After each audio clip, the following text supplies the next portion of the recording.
दोस्तों नमस्कार, स्वागत है आप सभी का आपके अपने YouTube चैनल जाट्स यूनाइटेड पर। आज हमारे साथ मौजूद हैं जन अधिकार पार्टी के राष्ट्रीय अध्यक्ष पप्पू यादव जी। आज उनसे जो ये 3 कृषि कानून केंद्र सरकार द्वारा किसानों पर थोपे गए हैं, इस पर उनकी राय जानेंगे कि उनका क्या स्टैंड है इन 3 कृषि कानूनों पर, जो कि किसानों को भ्रमित करने के लिए, उनको परेशान करने के लिए केंद्र सरकार लेके आई है। नमस्कार जी। धन्यवाद सबको, बहुत बहुत नमस्कार। देश को ये समझ लेने की आवश्यकता है और हर यूथ को, क्योंकि यह एक सच्चाई है कि हम किसान के बेटे हैं और आप और हम किसान हैं। यह देश किसान की आत्मा में बसती है।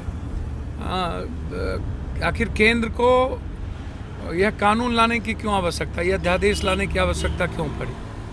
जब जमाखोरों के लिए कानून थे, जब एमएसपी पहले से न्यूनतम मूल्य आप कह रहे हैं कि कंप्लीट रूप से जो 1700-1800 लगभग मूल्य है वो तय है। सरकार इस बात को कभी समझने को कहाँ तैयार हुई कि किसान की स्थिति क्या है। हम 5 रुपये में आलू बेचते हैं और बिचौलिया और पूंजीपति उसको 50 रुपये में बेचता है जी। 1800, 1700, 1900 रुपये की कीमत जिस धान की है या गेहूं की होती है, मुझे आश्चर्य लगता है। मैं समझ नहीं पाता हूं कि आखिर क्या कारण है कि वो 700-800 रुपये में बिचौलिया हमारे फसल को खरीदता है। तो सबसे ज़्यादा भ्रष्टाचार कहाँ है, इसको समझने की ज़रूरत है। मक्का, जो बिहार का मक्का है, उस पर उसकी क्या स्थिति है। आज सबसे ज़्यादा जो किसान को खुद उसकी कीमत भी वापस नहीं हो पाते हैं।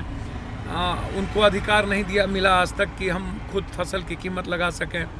मंडी बाज़ार बिचौलियों के हाथ में होती है। आप कोऑपरेटिव सिस्टम को नहीं लाते हैं। आप लाइए ना कोऑपरेटिव सिस्टम। आप साथ साथ कोऑपरेटिव सिस्टम के साथ साथ मुझे लगता है कि आपको कृषि पर आधारित उद्योग ले आइए। आप कृषि को उद्योग की क्रांति कर दीजिए आप।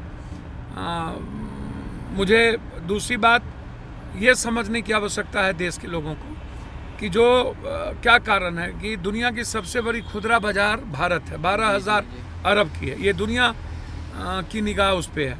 आप देखिएगा अभी जो समझौता हुआ जुबरकर का, फिर जो समझौता हुआ गूगल के मालिक का, और फिर जो यहाँ अदानी हैं और भी जो लोग हैं जिनकी निगाह उस 12,000 खुदरा बाजार पे है।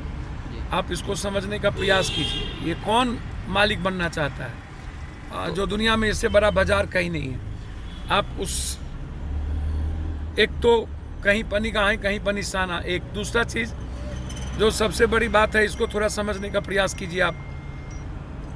वो प्रयास इसको करिए कि आप हर स्टेट के अपने कानून थे। स्टेट को अपना अपना राइट था टैक्सेस के।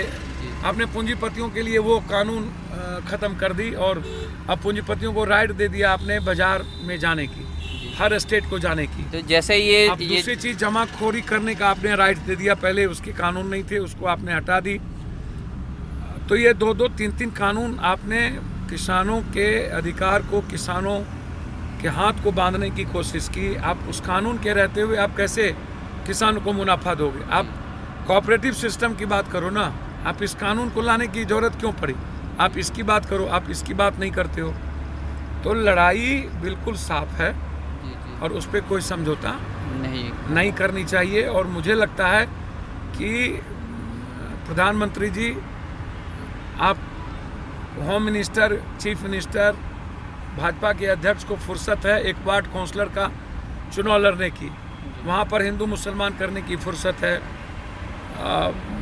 आपको वैक्सीन जहाँ बन रहा है, पूरा वैज्ञानिक लगे हैं, आप वहाँ पर आप राजनीति का फुर्सत है। पूरा मजदूर और किसानों के घरों में अंधकार पड़ा हुआ है। आपको आप दीपावली मना रहे हैं। आप डराते भी हैं, धमकाते भी हैं, इमोशनल ब्लैकमेलिंग करते हैं और दूसरी तरफ फिर वार्ता करने की बात करते हैं, तीसरी तरफ अपने कानून को जायज़ ठहराते हैं। तो ये बड़ा विचित्र है। तो मैं उम्मीद करता हूँ कि वर्तमान सरकार सच के साथ खड़ी होगी और सच्चाई की जीत होगी। पूरे भारत को किसानों के साथ खड़े होने की आवश्यकता है। जान भी देना पड़ेगा तो हम जान देंगे। मन, तन, धन, शरीर पूरा का पूरा किसान के साथ खड़ा। बहुत बहुत धन्यवाद आपका किसानों को सपोर्ट करने के लिए।